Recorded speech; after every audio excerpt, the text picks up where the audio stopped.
Welcome back to Spooky Speaks. I'm your host, and tonight we'll be delving into another chilling tale. Turn off the lights, draw the curtains, and prepare yourself for the horrors about to unfold. Are you ready? Let's begin. I didn't understand the object Freddy shook in my face or why he was so excited. Halloween night in '87 wasn't as illuminated as today. "It's a picture," he yelled, and spat into my face. "Look, look." I put my pillowcase down and held his wrist gently to see the fuss. A Polaroid picture with Freddy in his sad pirate costume. When I looked more closely, however, I saw the singed boy beneath. Polaroid Freddy looked burnt to a crisp, his skin gone. The eyes melted away. Freddy snapped the picture from my fingers. "Isn't it cool?" He studied it again. "Like a magic trick. Best Halloween ever, right? It's cool, right?" He continued to bully me for validation, as 10-year-old boys do, until I relented. "It's cool, Freddy. Where did you get it?" "You know Mr. Malcolm's house? Super green lawn guy, tells dirty jokes to us at the bus stop? The weirdo pervert, that guy?" Freddy nodded enthusiastically, missing my intended sarcasm. Everyone usually avoided Mr. Malcolm's house on Halloween and every other day. The man constantly invited kids inside for candy and conversation. I don't know if anyone accepted that offer. I hope not. "Yeah," Freddy confirmed, "but there's a young guy on the porch. Probably his nephew or something.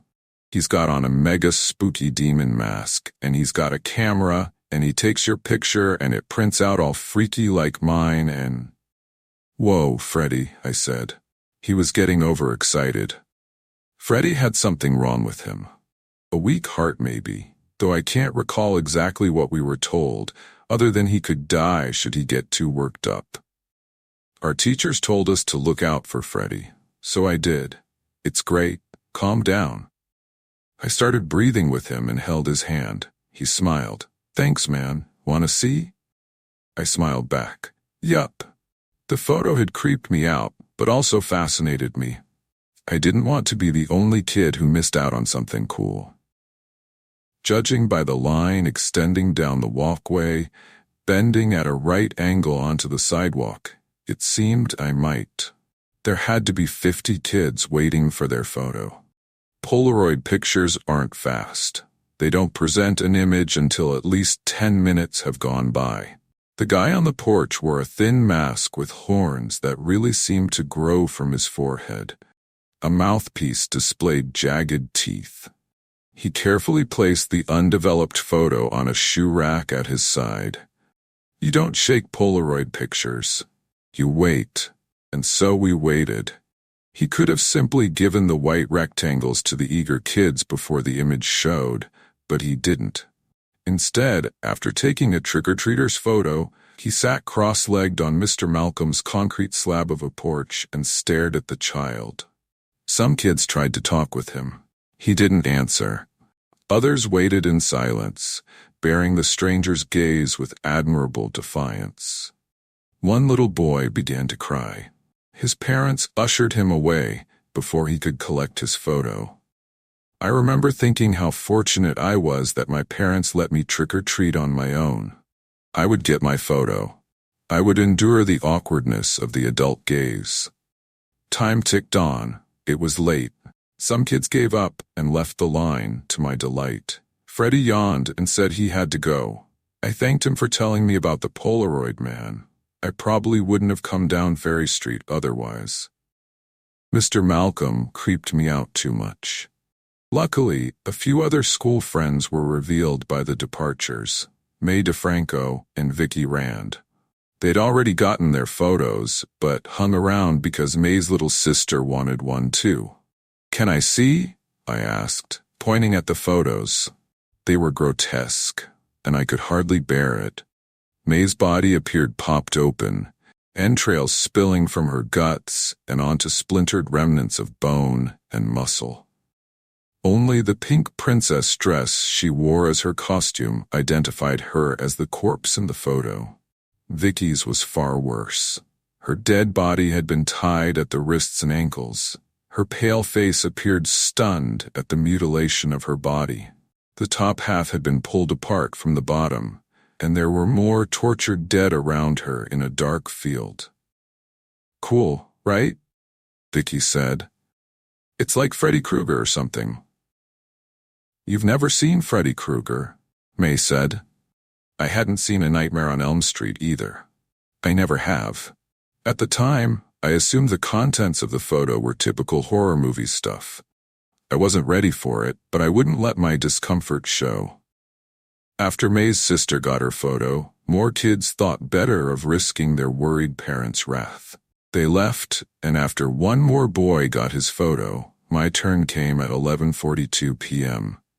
My parents were probably pissed off by 8, so I figured, wrongly, I wouldn't be in more trouble for continuing to stay out way past the time I should have been home. Though I did have second thoughts, especially when I realized no other kids remained. I would be the last, and I was alone with the devil-masked man. "Don't smile," he growled.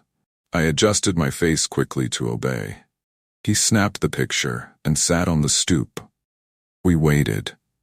The last leaves on the trees hissed a warning in the wind. Their dead brethren skittered away down Ferry Street. I could hardly breathe as he stared. There were no visible eyes in the sockets of his mask, only oily voids, an unfortunate trick of the dim porch bulb. It had to be. The feeling in my stomach called for a quick escape. "I think I need to go," I told him. His hand gripped my wrist hard. I squirmed. "It's okay. I can pick it up tomorrow." He did not let go. His face, that mask, got close to mine. He was perfectly quiet. No inhalation or exhale as he forced me to stay put. "Please," I begged. "I want to go home." In the half-inch space between our noses, he slid the developing Polaroid. This close, I could barely see anything.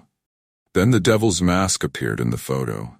Then I, or what would become of me, materialized. The Polaroid featured us together, his hands around my neck, my face empty of life. I yelped and pulled away. He let go and I fell onto the walkway. He stood up and tossed the photo with precision. It landed beside me on the grass. Further details of the horror were revealed. A swath of blood matted my hair and soaked the front of my costume like a gory bib. The man in the devil mask had done more than strangle me, according to the image. I backed away, a reverse crab walk of cumbersome doom. He hadn't moved because he could catch me anytime he liked. His first step knocked his camera off the stoop. It clattered, and a piece shot away from the impact. He didn't seem to care. "Please," I pleaded with him.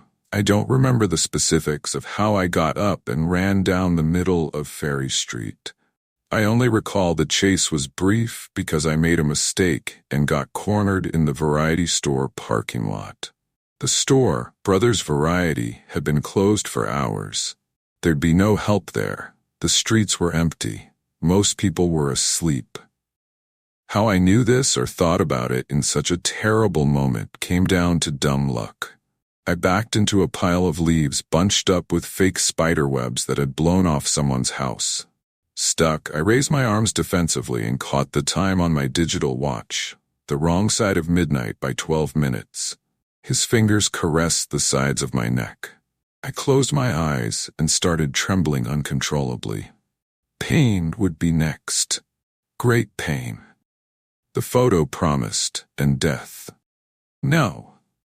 I tried to shout, but it came out like a squeak. "Halloween is over. It's over. It's done. You can't." I don't know what I was saying or why, but the fingers retreated, and he took noiseless steps backwards over the cracked tarmac. When he reached the sidewalk, he spoke. "See you next year, then." As if it had been a prank all along, he walked away, casually. It took far too long for me to go the opposite way. Eventually, I managed a slow jog, working through the blocks to home, where my mom waited in the front window, worried and angry. Punishment was left up to my father. When he returned from searching for me, I told him about the photo and the guy in the mask. He received the information passively before grabbing his baseball bat and calling his brothers. Together they went to Mr. Malcolm's and discovered the busted door in the backyard. The old man had died in his chair, completely naked. My dad told me this last detail some years later. Police were called, but nothing came of whatever investigation might have followed. My parents had and have no faith in the Bridal Veil Lake PD. Hence the reason he called his brothers and picked up his bat that night. Evidence of the devil-masked man existed, of course. Many kids had their photos taken. No police or adults asked about it, as far as I know. Mine had been left on Mr. Malcolm's lawn. But Freddie, May, and Vicky said they still had theirs at home. Freddie's, however, likely burned up in the fire the following Christmas. His dad made the mistake of using a space heater in the garage. All of them, including Freddie, were dead the day before Christmas Eve.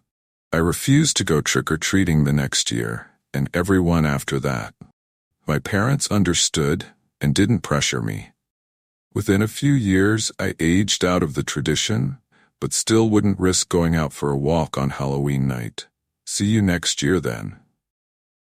And if not, the next, or the next, or the next. He waits. I know because every photo has turned out to be true. Vicky simply disappeared before her 19th birthday, and while her body was never recovered, a man suspected of torturing and killing half a dozen young women in Bridal Veil Lake in Derry, across the border, was arrested as the likely culprit. May committed suicide off the old casino hotel last July. My son is 5 now. He wants me to take him trick-or-treating in a few weeks. Of course he does. He doesn't know, neither does my wife. That man is waiting for me